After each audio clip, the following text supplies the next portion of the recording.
Buenos días a todos. ¿Se ha descansado bien? Los viernes ya es un día bonito, ¿no? Aunque queda todavía una jornada por recorrer, pero uno ya está a las puertas del fin de semana. Ya les veo que sonríen más, están más a gusto ya con el momento en que viven. Los lunes que son malos, los martes un poquito menos malos. Pero realmente el jueves empieza uno a respirar ya algo de fin de semana y el viernes es maravilloso. Porque uno sabe que uno aguanta el día bien porque finalmente se va a encontrar con el fin de semana. Qué trabajadores hemos salido, ¿verdad? Dios eligió un día para descansar. Nosotros nos hemos inventado el fin de semana.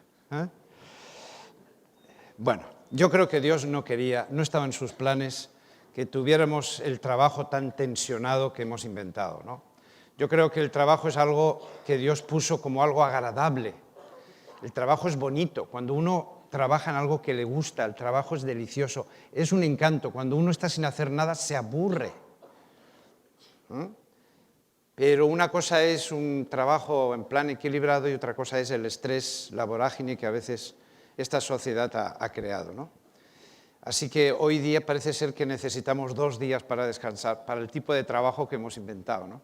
Bueno, o que somos peores trabajadores, no lo sé. Bueno, en cualquier caso vamos al tema de esta mañana. Responsabilidad. Bueno, vamos a partir de Génesis 1, 26 al 28, cuando Dios crea al hombre. Dijo Dios, hagamos al hombre a nuestra imagen, conforme a nuestra semejanza. Y he querido subrayar imagen y semejanza. Es decir, Dios cuando proyecta crear la especie humana, se la plantea a su imagen, según es Él. Evidentemente, en esta mañana podremos decir mucho sobre esto, pero vamos a ver solamente un aspecto. Saben que hay que ir al hebreo, no hay otra, hay que acudir siempre a la lengua original para poder entender el contenido. Tselem es la palabra por la que se traduce imagen. Viene de la raíz salam, que significa en arameo delinear. En el Antiguo Testamento, Tselem se aplica muchas veces a imágenes talladas por el hombre. Así que cuando Moisés, que vive en un ambiente de idolatría, porque sabemos que Egipto era una religión basada en la idolatría, se adoraban a muchísimos dioses, se construían imágenes a muchísimos dioses. Él usa deliberadamente este término porque está demostradísimo que Moisés mide muy bien sus palabras. Yo he estudiado un poquito, junto con algunos lingüistas que me asesoraban en el área del hebreo, cómo Moisés se piensa cada expresión y cada palabra que usa en la semana de la creación. Como que se mide mucho las cosas que dice. De manera que el texto de la creación es un texto muy rico en contenido. Bueno, entonces Tselem es una palabra que usa deliberadamente Moisés para tratar de definir en la medida de lo posible lo que significa que fuimos creados a imagen y semejanza de él. De manera que usa la mejor expresión que tiene a mano y que su cultura le permite para tratar de explicar esto que es tan difícil. La segunda palabra, demud, significa semejanza, pero se podría traducir también por imagen. De manera que la traducción literal podría ser que Dios nos hizo a su imagen, imagen. En la Biblia, en el Antiguo Testamento sobre todo, cuando una palabra en hebreo o cualquier término se usa repetidamente, es una manera de subrayar una idea que es importante. Piensen que el texto es escrito para ser oído en público. Casi nadie tenía una copia de la Torá. Hoy tenemos el privilegio de tener la Biblia y de manera barata, y podemos disponer todos de un ejemplar y podemos todos acceder a la lectura de la Biblia sin ningún tipo de trabas. Pero entonces era un lujo tener unos escritos estos. El papel de entonces, papiro, pergamino, lo que fuera, era carísimo. Y eso solo podían tener determinadas personas, a veces ni siquiera personas, instituciones, una sinagoga, por ejemplo. Entonces todo se escribía para ser oído de manera oral, en público. Por lo tanto, el texto tenía que ser muy cuidadoso de subrayar aquellas ideas que quería que los oyentes se quedaran con ellas. Entonces, demud se podría traducir también por imagen. Es como cuando nosotros en español decimos se marchó, se fue, salió. Pues estamos diciendo lo mismo prácticamente. Usamos distintos términos para expresar una idea. Bueno, pues aquí igual, Tselem, demud vendría a ser dos palabras que más o menos vienen a decir lo mismo.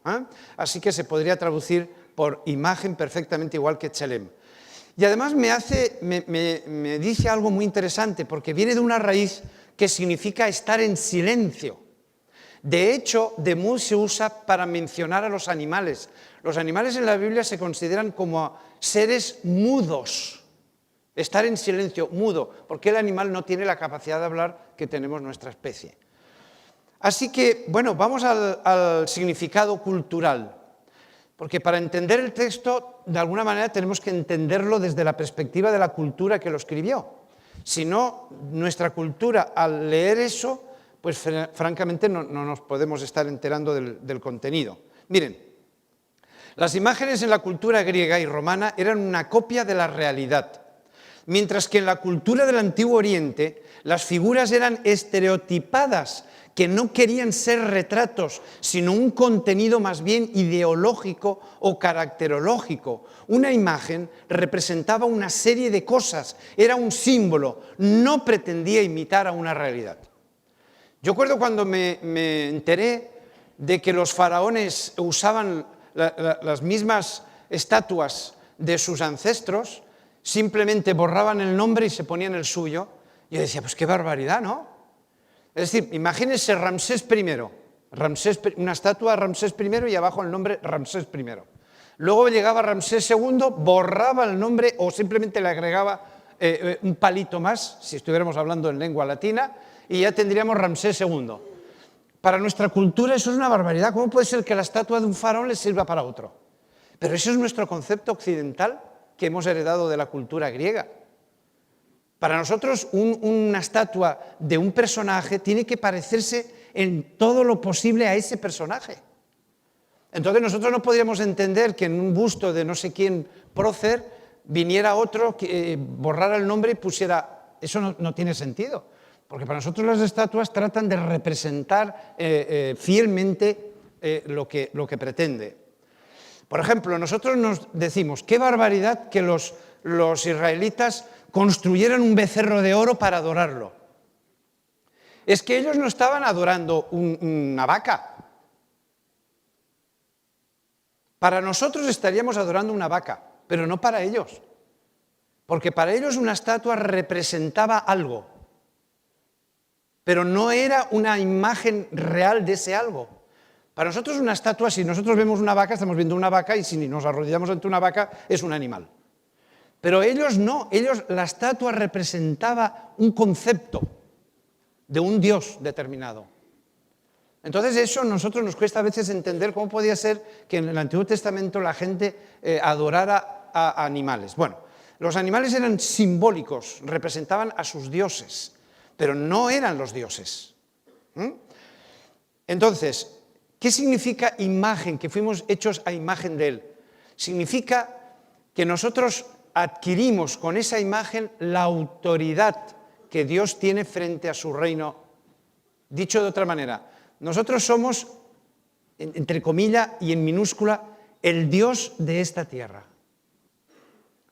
Al igual que Dios representa el rey del universo, la especie humana fue creada el rey, vamos a decirlo así, de este mundo. Así que ya sabéis que el rey de la selva no son los leones. El rey de la selva es el ser humano. Entonces, al igual que Dios es la autoridad en el universo y representa, digamos, la figura máxima a quien todos los seres le deben adoración y obediencia, como decíamos anoche, nosotros los seres humanos en nuestro entorno terrestre representamos a Dios. Es como si fuéramos una especie de filial de Dios. Y eso significa que fuimos hechos a imagen y semejanza en uno de sus aspectos. Vuelvo a repetir que este concepto tiene más cosas que podríamos decir. ¿Cuál es el rol entonces de la especie humana en la naturaleza? ¿Para qué fuimos creados? Esta pregunta no se puede contestar con una sola cosa. La vamos a contestar en una línea porque esta mañana es el tema, pero podríamos decir mucho sobre eso. Vamos al texto de Génesis otra vez, 1, 26 al 28. Dijo Dios, hagamos al hombre a nuestra imagen, conforme a nuestra semejanza. Y aquí viene lo que vamos a comentar. Y domine sobre los peces del mar, sobre las aves del cielo, sobre el ganado, sobre todo animal que se arrastra sobre la tierra. Y los bendijo Dios. Y vuelve a insistir la idea por segunda vez. Llenad la tierra, gobernadla, dominad los peces del mar, las aves del cielo y todas las bestias que se mueven sobre la tierra. La obediencia a Dios, que decíamos anoche, la obediencia vertical, la tenemos bien clara. Nunca se discute. Es un concepto bíblico muy claro. Es la obediencia entre nuestros semejantes, la obediencia horizontal, la que trae problemas. Por la imperfección de los seres humanos, traducida en abusos de autoridad, injusticia y la falta de respeto. Y ese es el problema que se plantea cuando se trata de analizar nuestra relación para con los demás seres vivos. Es decir, el que tiene la autoridad tiene la responsabilidad. ¿Sí? De manera que la obediencia está muy clara, pero trae conflicto cuando pensamos en una autoridad que no ejerce bien su papel. Entonces nos rebelamos contra eso. Yo creo que tenemos claro también el concepto de obediencia, pero surge el conflicto cuando pensamos en padres que abusan de su autoridad y no respetan a sus hijos, no los tratan bien. Pensamos en jefes que no son capaces de tratar a sus operados, gente que trabaja con ellos, sus obreros, no los sabe tratar con respeto, ¿no? Entonces ahora Dios nos coloca frente al mundo natural para ser la autoridad del mundo natural. Dios nos pone para dominar y gobernar el mundo de los seres vivos. Entonces, ¿qué hacemos con eso? Miren, tomó Dios el Eterno al hombre que había formado y lo puso en el huerto del Edén, que había plantado, para que lo cultivara y lo guardara. Hay algunos que se quedan solamente con Génesis 1, 26 al 28, dominar, y se olvidan de Génesis 2. Es decir, Dios nos puso para que lo cultiváramos y lo guardáramos. Es decir, para que protejamos a la naturaleza. No nos dio dominio ilimitado, sino un dominio con responsabilidad. El jefe debe ser responsable. Y responsable significa que tiene que saber lo que lleva entre sus manos. Y tiene que su autoridad ejercerla con respeto. Así que se nos dio la autoridad frente al mundo animal para que la cultiváramos y la guardáramos. ¿Ustedes nos han preguntado guardarlo de quién? ¿Nunca se han planteado esto? ¿Y guardar de quién tenían que guardarlo? Pero si no había mal, entonces, ¿protegerlo de quién? ¿O de qué? ¿Ustedes se han puesto a pensar que nosotros nacimos en tiempos de guerra? ¿Se lo han planteado? ¿Que no nosotros nacimos en tiempo de guerra? Dios planificó la creación de este planeta antes de la caída de Lucifer. Y entre la planificación y la ejecución del plan surgió la rebelión de Lucifer. Y se armó una guerra cósmica. Dice Elena G. de White que tan real como son nuestras guerras fue la guerra de ahí arriba. Y hubo enfrentamiento entre los ángeles fieles y los ángeles rebeldes de Dios. Y ella dice, cuando describe ese enfrentamiento, dice, fue tan real como es de real nuestros conflictos bélicos en este mundo. Y hubo pelea. El resultado es que ganaron los que estaban a favor del bando de Dios, y Lucifer y los suyos fueron reducidos a esta tierra. Como somos desobedientes, pues eso es lo que nos ganamos. Así que cuando Dios creó esta tierra, estábamos en tiempos de guerra. No nacimos en tiempos de paz. Así que Dios puso al hombre en la naturaleza para que la guardara del mal. Ese es el sentido, la guardara, la protegiera la naturaleza del mal. Adán y Eva sabían del conflicto. Dios, ya lo dijimos anoche, es muy clarito, Él es muy claro, dice las cosas muy bien y con mucha didáctica y se asegura con todos los recursos que hagan falta que hemos entendido cuál es su posición. Así que Adán y Eva sabían muy bien acerca del conflicto cósmico. Y ellos sabían muy bien el plan de Lucifer y que andaba por ahí merodeando y que en cualquier momento podían tener un encuentro con Lucifer. Pero Dios es muy misericordioso. ¿Recuerdan la conversación entre el diablo y Dios en el libro de Job? ¿Recuerdan? Que hay una conversación. ¿Y cómo Dios le pone los límites al diablo? El diablo le dice, mira, Job te es muy obediente porque, claro, lo bendices, todo le va bien, así cualquiera. Tú déjame a mí que yo lo toque y a ver si te sigue bendiciendo. Y a ver si sigue hablando bien de ti y sigue siendo fiel. ¿Y qué le dice Dios? Te voy a dejar que lo toques, pero hasta aquí. Es decir, su vida no la vas a tocar. Te dejo que te metas con él hasta este punto. Es decir, Dios, a pesar del mal, sigue gobernando el universo y pone límites al mal. Porque si no pusiera Dios límites al mal y no nos guardara, nosotros estábamos perdidos, estudiantes, si no fuera por Dios. Si Dios no protegiera este planeta, nos hubiéramos ido abajo ya. A pesar del mal que hay en el planeta, sigue protegiendo Dios el planeta de alguna manera para que esto no se nos vaya de las manos. Así que, ¿qué quiero decir con esto? Que Dios le permitía al diablo meterse con Adán y Eva, pero solo en el árbol de la ciencia del bien y del mal. Solo tenía acceso a ese árbol. De manera que Adán y Eva lo tenían muy fácil, con no acercarse a ese árbol era suficiente. Es decir, ¿ustedes se imaginan qué paraíso hubiera sido si el diablo podría aparecer a Adán y Eva en cualquier lugar del Edén? Eso hubiera sido un infierno. Si Dios le hubiera permitido al diablo que se moviera a sus anchas, aquello hubiera sido tremendo, porque hubieran estado realmente en peligro. Pero Dios le dijo al diablo, escucha, te dejo que vayas al Edén, pero solo puedes estar en el árbol de la ciencia del bien y del mal. ¿Ven? El control. El control no lo tenían difícil Adán y Eva. Por eso, como decíamos anoche, no protestaron cuando Dios les dijo, habéis sido desobedientes, pues ahora os va a pasar esto. No dijeron nada sobre eso. Se excusaron de la desobediencia, pero no protestaron, porque vieron que fue justo. Bueno, así que Dios nos ha puesto de guardianes de la naturaleza. Dios puso a Adán y Eva de guardianes de la naturaleza. Esa es una de las responsabilidades de las autoridades, cuidar a los que tiene a su cargo. Eso es uno de los objetivos. Ayer hablamos de obedecer pero hoy vamos a mirar eso desde el otro lado, la responsabilidad del que tiene autoridad. Así que Adán y Eva fueron dotados de autoridad, pero tenían la responsabilidad de proteger, de cuidar, de guardar. Aquí lo tenemos, este es un texto muy conocido. Dios manda al hombre que ponga nombre a los animales y eso es un protocolo.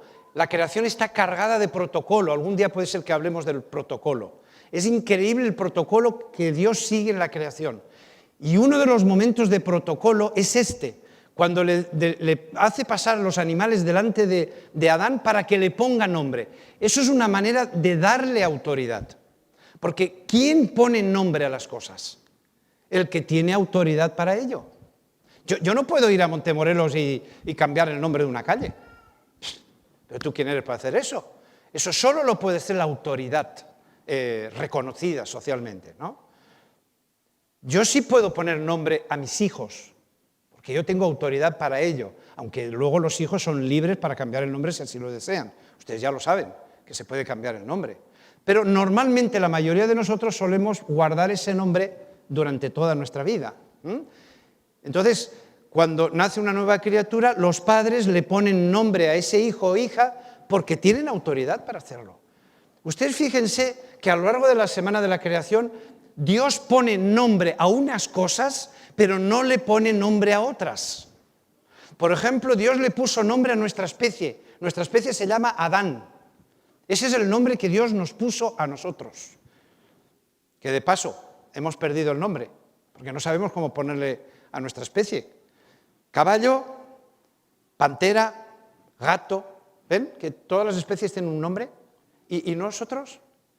La especie humana, la humanidad, el hombre con carácter general, la raza humana. Pero no tenemos un nombre. Bueno, pues sí tenemos un nombre. El nombre de nosotros como especie es Adán, que significa tierra. Nosotros nos hemos puesto Homo sapiens, ¿no? Yo di una vez una conferencia y le llamé Homo Adán. Homo Adán. Y me dijeron, ¿por qué Adán? Porque quiero respetar el nombre que nos puso Dios a nosotros. Ese es el nombre que Dios nos puso. Dios no hizo que nosotros nos autopusiéramos nombre, porque nosotros no tenemos autoridad sobre eso. Dios eligió el nombre sobre nosotros y nos puso a poner nombre a los animales. ¿Me explico lo que estoy queriendo decir? Dios tiene autoridad sobre nosotros y por eso nos puso nombre Él. Pero sin embargo hizo pasar los animales delante de nosotros para que nosotros ejerciéramos nuestra autoridad al ponerle el nombre a los animales. Ahí nos está poniendo sobre el reino de los demás seres vivos. Muy bien. Pero no olvidemos esto. Dios es el propietario. Dios no nos dio para nosotros la tierra, nos la prestó. Los seres humanos batallamos entre nosotros por un palmo de tierra y los países guerrean unos con otros por conquistarse unos a otros, como si la tierra fuera nuestra. Hemos perdido el sentido de que el propietario es Dios. Miren, del eterno tu Dios son los cielos y los cielos de los cielos, la tierra y todo lo que hay en ella. Que el propietario de este planeta es Dios, no somos nosotros. Dios la creó y Dios es el dueño y señor de este planeta. De Jehová es la tierra y su plenitud, el mundo y los que en él habitan. Hay tantos versículos en la Biblia que dice esto que tuve problemas para seleccionar y dije, voy a poner 2 o 3 nada más de ejemplo, de tantas veces que se repite en la Biblia de que Dios es el propietario. Así que, ¿qué somos nosotros? Pues miren lo que somos nosotros. El hombre lo hiciste un poco menor que los ángeles. Lo coronaste de gloria y de honra, lo hiciste señor de las obras de tus manos, todo lo pusiste bajo sus pies, autoridad. Ovejas y bueyes, junto con las bestias del campo, las aves del cielo, los peces del mar, todos los seres vivos, yo diría, cuanto surca las sendas del mar. Ese es el ser humano. Le dio Dios autoridad frente a toda la naturaleza. Adán, dice Elena G. White en Patriarcas y Profetas, Adán fue colocado como representante de Dios. Este texto es fantástico. Como representante de Dios. Sobre las órdenes de los seres inferiores. Estos no pueden comprender ni reconocer la soberanía de Dios. Dios no les ha dotado de facultad trascendente. Hay antropólogos que le llaman a nuestra especie homo religiosus. Porque somos una especie trascendente. Da igual si es una religión u otra. Da igual si es orientalismo o cual, incluso hasta la teoría de la evolución está llegando a ser una religión. Somos trascendentes. Es innato en el ser humano. Dios nos ha dotado de esa trascendencia. Y nosotros sí que podemos reconocer la soberanía de Dios. Pero los animales no. Estos no pueden comprender, mire lo que dice el texto, ni reconocer la soberanía de Dios. Sin embargo, miren qué bonito, fueron creados con capacidad de amar y de servir al hombre. Y algunos dicen, parece que aquí Elena G. White se ha pasado con lo de amar. Lo de servir, ¿eh? Ustedes piensen cómo nos han servido los animales. ¿Saben que le debemos muchísimo a los animales? Muchísimo. Piensen en el pasado. Nos han dado de comer, nos han ayudado en el transporte. Anda que las carretas tiradas por caballos, por ejemplo, o por bueyes, etcétera, no nos han ayudado a transportar cosas. El propio caballo nos hemos subido nosotros como un medio de transporte. Hemos usado su carne para alimentarnos, hemos usado su piel para vestirnos. Hasta hoy día la psicología habla del papel de las mascotas en casos de ciertas enfermedades. Los niños tienen un cariño especial por los animales. Qué pena que eso se pierda con el tiempo, ¿no? Es decir, a los animales les debemos muchísimas cosas. Podríamos hacer solo un tema de esto. ¿Qué le debemos a los animales? Fueron creados con capacidad de amar y de servir. Lo de amar, un pequeño paréntesis. Ustedes saben que los sentimientos y las emociones aparecen en el sistema límbico. ¿Sí? Es una región del cerebro, por cierto, bastante céntrica. Pues ese sistema límbico está en el cerebro de un ratón, está en el cerebro de un perro o de un gato. Por lo tanto, si el sistema límbico lo encontramos en el sistema nervioso central de los animales, significa que estos tienen esa capacidad. Si yo encuentro el área cerebral, es porque tiene la capacidad. Y el sistema límbico no solo está en la especie humana, sino también en muchas especies animales, sobre todo mamíferos. Por lo tanto, no nos debe extrañar que Elena G. White dice que fueron creados con capacidad de amar. Y esta mañana yo podría contaros muchísimas historias de animales.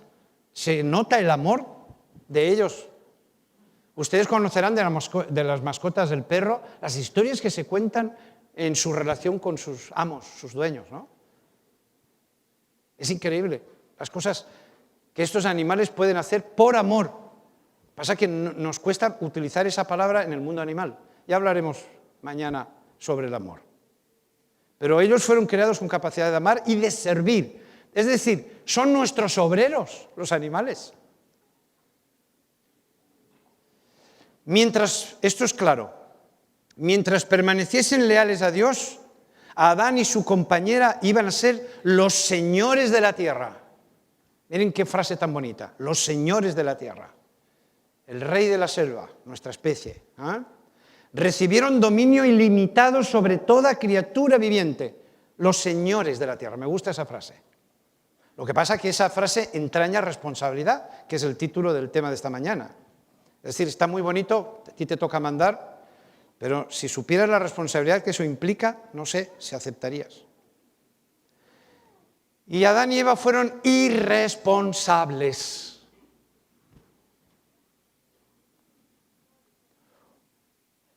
Y el día que Adán y Eva vean todas las generaciones que vinieron después de ellos, y el mal y el sufrimiento y el dolor y la muerte que se ha creado, las injusticias, bueno, ¿para qué les voy a contar el tremendo problema humano?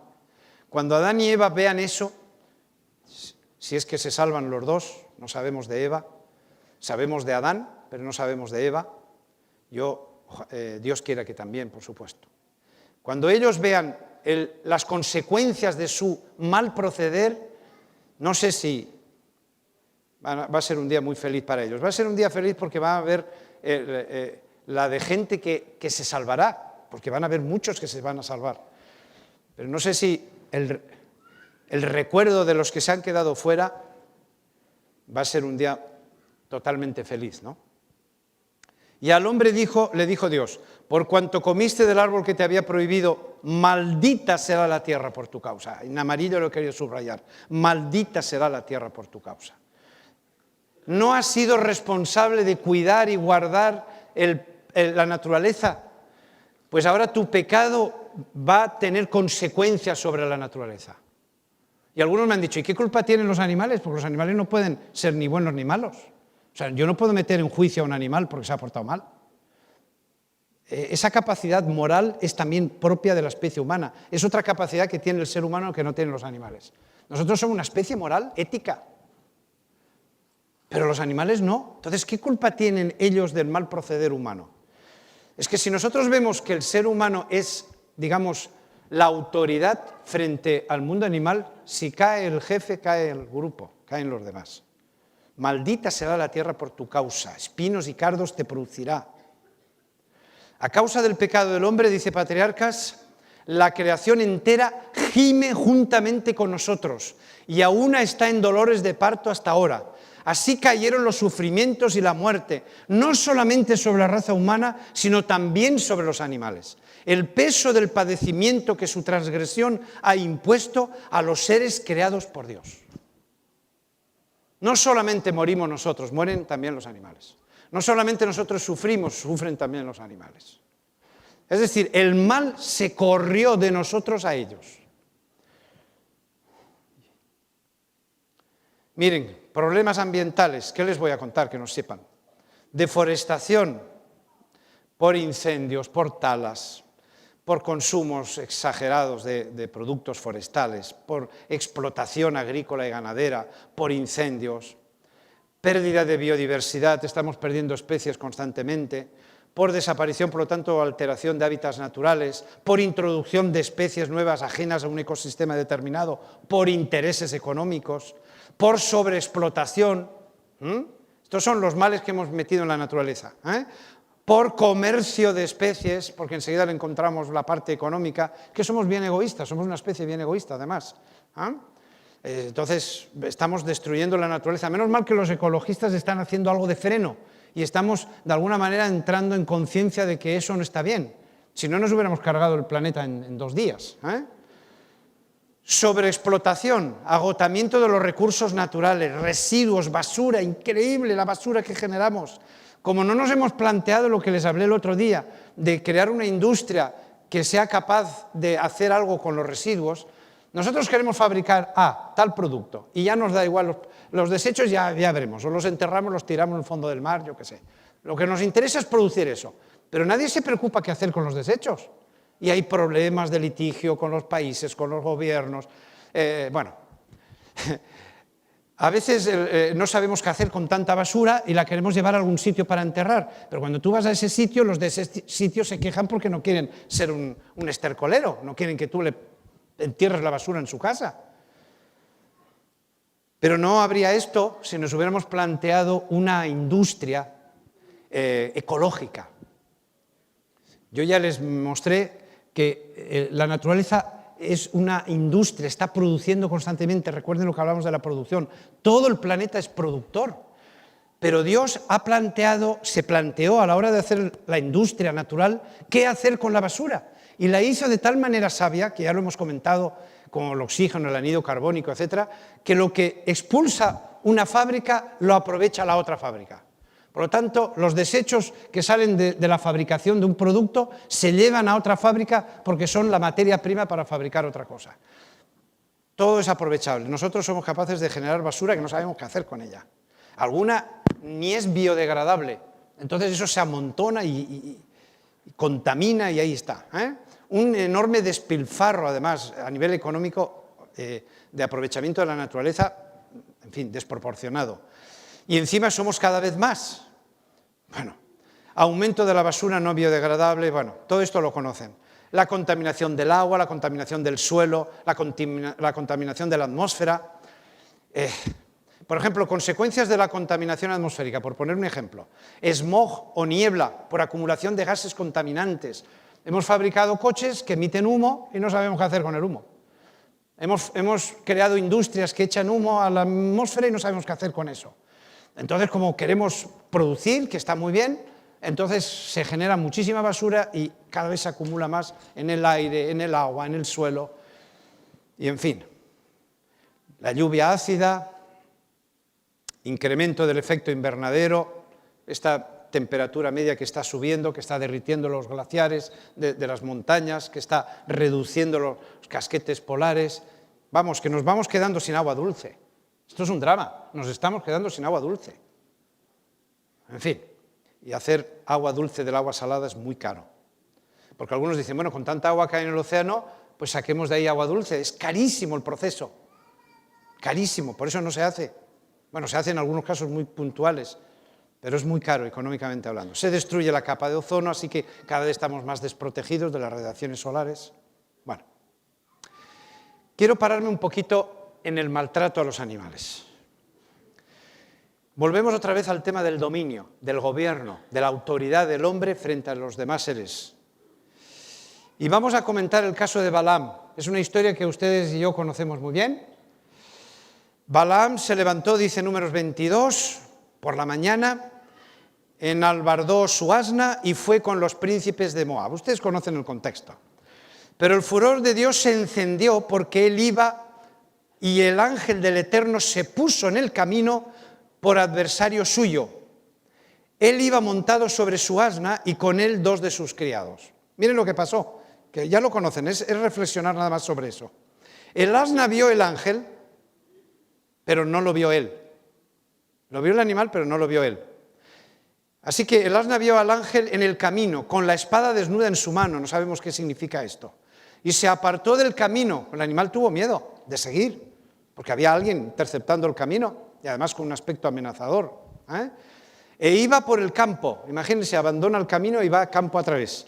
Entonces Balaam azotó al asna para que volviera al camino, le pegó una y otra vez, porque quería que volviera al camino. Él estaba ansioso, tenso, nervioso, porque tenía ganas de llegar a su objetivo. Así que eso lo incomodó muchísimo y maltrató al asna para que volviera al camino y fuera por donde él quería. 2.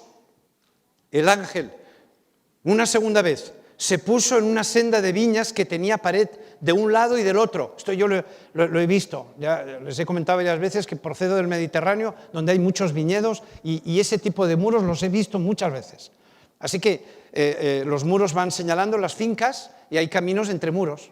Entonces el animal, cuando ve al ángel delante de nuevo, trata de huir, pero aquí no puede hacerlo como en la otra ocasión que se fue campo a través. Aquí estaba encajonado el animal por los muros de piedra. Entonces el animal se asusta, no quiere seguir, evidentemente por lo que está viendo. Balaam no ve nada, no sabe lo que está pasando. Entonces el animal, tratando de huir, se aprieta contra la pared y, claro, apretó contra la pared el pie de Balaam. Entonces, en este caso, no solamente que el animal no le hace caso, es que además le está haciendo daño, porque al apretar contra la pared, pues está presionando el pie y le duele, ¿no?, al pobre hombre. Tercera vez, 3 veces aparece el ángel. El ángel pasó más allá y se puso en una angostura, donde no había camino para apartarse ni a la derecha ni a la izquierda. Cuando el asna vio al ángel, se echó debajo de Balaam, y Balaam se enojó y azotó el asna con... Es decir, el animal se echó al suelo, asustadísimo. Y esto fue ya el colmo ya de Balaam, ya levántate, camina, que no vamos a llegar. 3 veces. Miren, el diálogo, ya saben que soy un enamorado de los diálogos en la Biblia, y lástima que no tengo todo el tiempo para describirlo, porque es que es tremendo. Miren el asna, va y le habla el asna a Balaam. Evidentemente sabemos que un animal no habla, ¿de acuerdo? Igual que la serpiente cuando habló con Eva, no era la serpiente la que hablaba. Los animales no pueden hablar. ¿Qué te hice que me has azotado 3 veces? ¿Por qué me has pegado 3 veces? Balaam tendría que haberse quedado asustado, ¿no? Dice, ostras, ¿qué habré desayunado yo esta mañana, no? A mí me da la impresión que he oído un animal que se dirige a mí. Pero Balaam está tan metido en el tema suyo de ir allá y maldecir al pueblo de Israel y llevarse unos buenos dividendos del tema. Ya saben que el motivo era un motivo económico. Está tan nervioso, tan tenso, que va a llegar tarde, que yo creo que a veces los seres humanos hacemos así. Cuando está uno muy metido, enfrascado en algo, no se da cuenta. Y le contesta. Te has burlado de mí, le contesta a la burra, ¿no? Ojalá tuviera espada en mi mano, que ahora te mataría.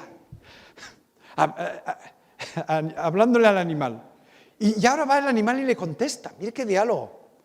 ¿No? Y miren qué reflexión tan sabia, ¿no? Para ser un burro no está mal, ¿no? Dice, ¿no soy tu asna? Sobre mí has cabalgado desde que me tienes. ¿He acostumbrado a hacerlo así contigo? Miren qué reflexión.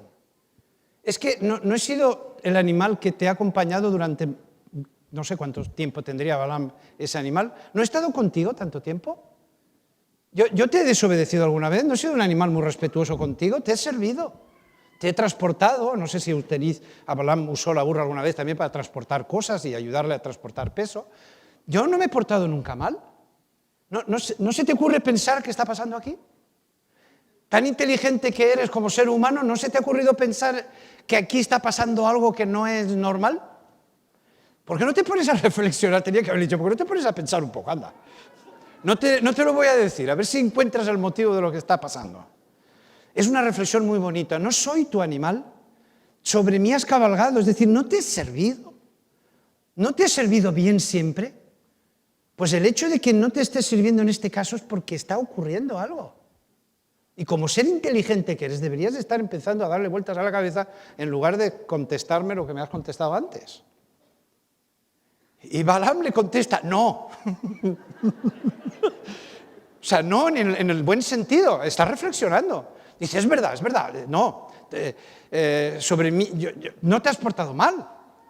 Es verdad, te has portado bien. Es decir, esto que me has hecho hoy, no, esto no me lo has hecho nunca. Está empezando a reflexionar Balaam. Pero bueno, vamos a ver. Ahora aparece el ángel y entonces el Eterno abrió los ojos de Balaam para que viera lo que el animal estaba viendo que él no estaba viendo. Miren, este texto es valiosísimo, de números, no tiene pérdida, esto no se puede ni subrayar. Dice, vio al ángel eterno que estaba en el camino con la espada desnuda en su mano. Es decir, por fin Balaam ve la situación. Y Balaam hizo reverencia y se inclinó sobre su rostro cuando fue capaz de ser consciente de la situación. El ángel del Señor le dijo, miren qué interesante, ¿por qué has herido 3 veces a tu asna? ¿Por qué la has maltratado? Esto hasta me emociona, yo he salido a restituirte porque tu camino es perverso, a resistirte porque tu camino es perverso ante mí. El asna me vio, miren, y se apartó 3 veces de mí. Si no se hubiera desviado, yo te hubiera matado a ti. Y a ella hubiera dejado con vida. Si no hubiera sido por ella, estarías muerto aquí ahora. Porque estás haciendo lo que Dios no quiere. Estás desobedeciendo una orden muy clara. Estás yendo en contra de la voluntad de Dios. Y agradécele a tu asna que no has muerto. El asna me vio y se apartó 3 veces de mí. Si no se hubiera desviado, yo te hubiera matado a ti. Entonces Balaam dijo al ángel del Eterno, he pecado. Miren, qué impresión. Qué bonito, ¿no? Por fin Balaam reconoce, he pecado. No siempre está la reacción así. Recuerden anoche lo que hablábamos de Saúl. A pesar de que Samuel estaba mostrando las cosas, todavía seguía empecinado de que él lo había hecho bien. He pecado. No sabía que tú te ponías delante de mí en el camino, pero ahora si te parece mal me volveré. Si te parece mal. No, somos los pecadores, somos un poquito así, ¿eh? Es decir, todavía no se ha enterado que tiene que dar media vuelta y regresar. Todavía le dice, no me arruines el negocio, ¿sí? He reconocido que lo he hecho mal, ¿no? Déjame, bueno, ya, yo he reconocido mi falta, ¿sí? Déjame un poquito que este negocio no me lo fastidies, que me han prometido mucha cosa, ¿no? Bueno, el que creó al hombre, miren, Elena G. White cuando comenta este texto, el que creó al hombre también creó a los animales. No nos olvidemos de eso nunca. Los animales fueron creados para servir al hombre. Nosotros somos los señores de la tierra. Pero volvemos al tema de anoche, no tiene derecho a imponerles maltrato o exigencias crueles. El que tengamos la autoridad no nos da la libertad para hacer lo que queramos con las personas que están bajo nuestro control. El que abusa de los animales porque los tiene en su poder, no lo dice Antonio Cremades, palabras de Elena G. White, es un cobarde y un tirano. Bien clarita. La tendencia a causar dolor, ya sea a nuestros semejantes o a los animales irracionales, es satánica. Por eso Adán y Eva tenían que proteger la naturaleza del diablo. Tenían que protegerla, guardar, para cultivar y guardar. El dominio trae una responsabilidad, y es que tú tienes que proteger al grupo que comandas. Esto en el mundo animal está tan claro, yo podría poner muchos ejemplos en el mundo animal. Los machos luchan, ¿sí? Eso ya lo hemos dicho en más de una ocasión. Luchan, pero el que sale ganador va a ser el jefe durante un tiempo. Pero ese jefe tiene la responsabilidad de guardar al grupo. Y si viene otro grupo que quiere apoderarse de ese árbol o de esa tierra o de lo que sea y trata mal a los suyos, él tiene la obligación de sacar la cara por el resto. Y en el mundo animal no hay batallas de grupos, hay batallas de líderes. La guerra la hemos inventado nosotros de esta manera. Pero en el mundo animal, ¿saben cómo se resuelve la guerra? Luchan los dos capitanes. Cuando un pueblo se lía con otro pueblo, luchan los jefes. Y el jefe que gana es el grupo que gana. Nosotros nos hemos inventado la cosa de que el jefe se quede ahí resguardado, protegido, y el pueblo desprotegido. Pero el concepto bíblico y de la naturaleza no es ese. Eso yo podría poner muchos ejemplos, estaremos muy limitados, incluso ya pasamos de la hora. ¿Sí? Entonces, en la naturaleza el concepto de jefe en el mundo animal es que el que tiene la autoridad, es el que tiene el deber de proteger al grupo. Y es el que saca la cara por el grupo y lo guarda y lo cuida.